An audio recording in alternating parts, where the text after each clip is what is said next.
changing races, changing gender, and you brought up a good thing. Just make up another character, you know. Right. And Yeah. it's amazing over the last, especially in the last 10 years, but you've seen that over the last 15 years, where they would change up costumes, they would do alternative universes, they would do all these things. But why don't they just create more characters?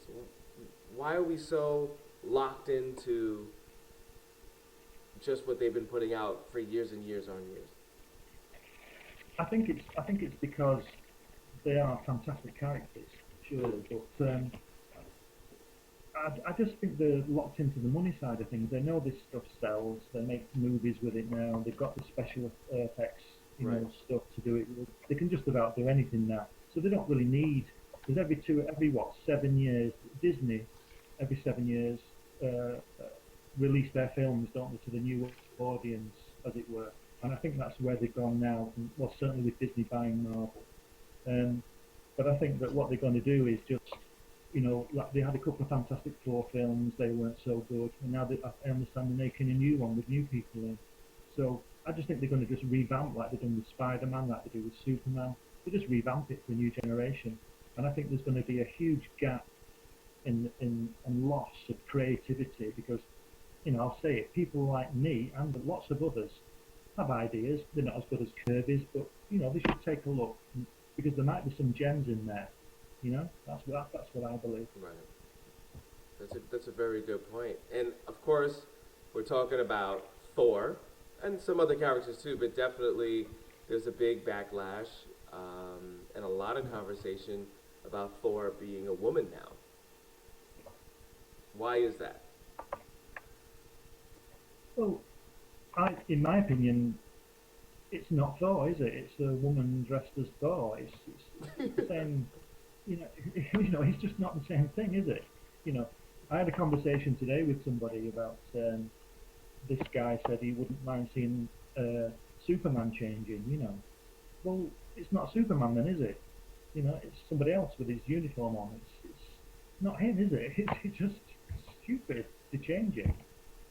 They seem intent on not letting other creators create anything, yet they seem intent on changing what they've got as well. So what are they trying to do? I don't see how it goes forward with that. And Dean, you're also a comic book artist. So, how would you feel about, let's say you created a character, and let's say you licensed that character to a company, and 3 years into it, they basically changed your character completely, but used the same name. How would you feel as an artist with something like that happening? Well, it's an art. It's your baby. It's what you create. It kind of eats you up. I know that the writer Alan Moore gets worked up when his he did The Watchmen, V for Vendetta, Mm. uh, Yeah, League of Extraordinary Gentlemen, and he's a prolific writer, and he's not been happy with a lot of times his stuff has been portrayed. Because they change things. Well, you see that in just regular things. You look at the Tim Burton yeah, Batman. They changed the origin of Batman a little bit. It was the Joker who shot his parents in the Tim Burton version. right, You know, Right. you're yeah, always taking what they call creative license, and they figure you shut up because they gave you a check. Right. yeah. And, Well, and that's if what the if pretty much the bottom line is when it comes to that.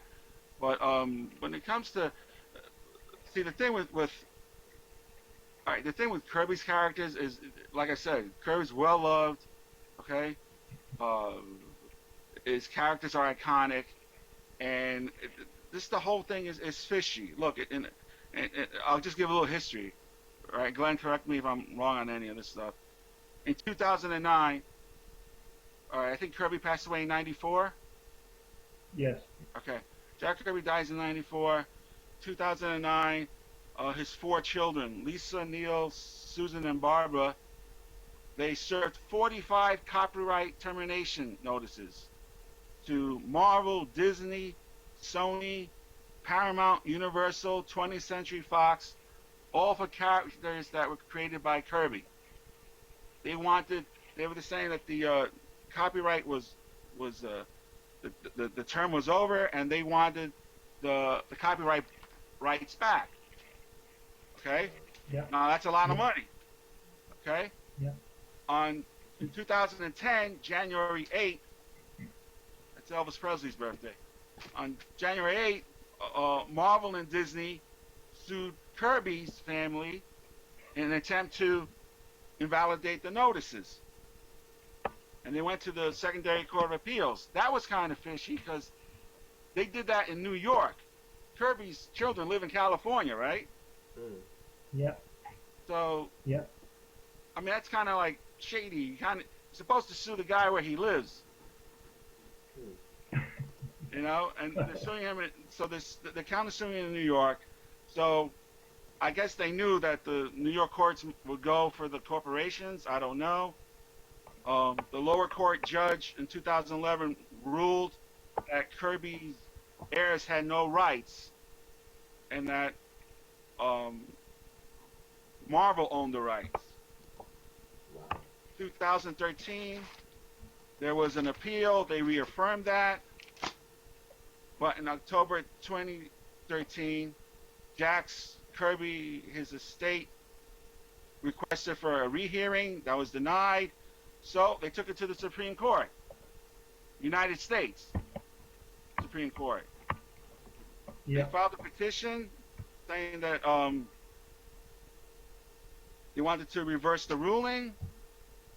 In April 24, 2014, Marvel and Disney filed a waiver to dismiss it.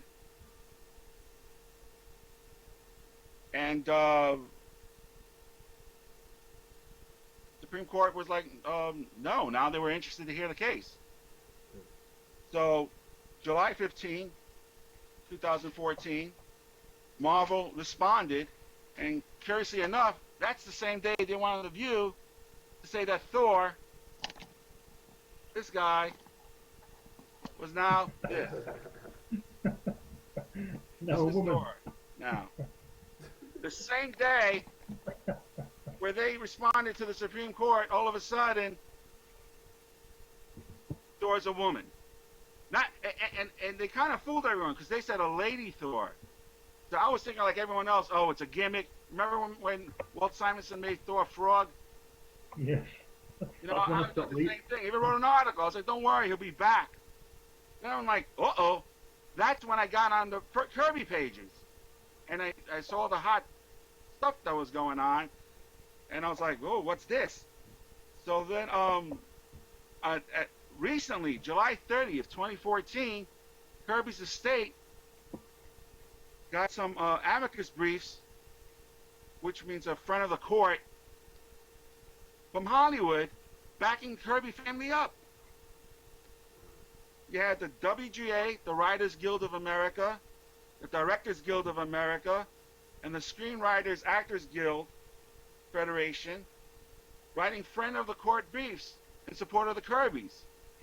On top of that, the former director of the U.S. Patent and Trademark Office, Bruce Lehman, and the former U.S. Register of Copyrights, Ralph Ullman, two heavy hitters, they also wrote in favor of the Kirbys. Why? Because it's copyright. What they're going to hear now in Kirby, that's going to go to law. That's going to affect all copyright of creator-owned things. Musicians, screenwriters, anyone who wants to own their copyright is now going to be affected by this. So it's a big deal. Where we thought it was something silly, oh, it's just a part-time thing. No, they're trying to make Thor female permanently. And the way they're using that is, what's that on Thor's hammer, Glenn? What's that saying on Thor's hammer? Oh, he who wields this power, something I can't remember. Right, he who wields the hammer possesses the power of Thor. So Thor, Yeah. technically, doesn't have to be the one where you. Well, anybody, anyone with it, all Right. of a sudden now becomes Thor. Thor. But that doesn't apply, does it? Because later, other people can't pick it up, can they, and stuff like that. So it's Odin who's giving them the power. It's sort of a bit of a contradictory statement there. Yeah. Because I think Ben Grimm tried to pick it up, didn't he? He couldn't lift it up, and he's pretty strong, apparently. Well, it's supposed to be whoever is, I think, is worthy enough. Like it says, like remember in the Avenger movies, the Hulk tried to pick it up. He's extremely strong. He couldn't lift it. Yeah, I haven't seen those movies. So I Oh, don't watch them. well, that was the first one. Thor, his hammer was on the ground, and Hulk went to pick it up, and he couldn't pick it up. I just like the way that Glenn said. I don't see those movies. I don't do those. I think you're the only one who didn't see the movie.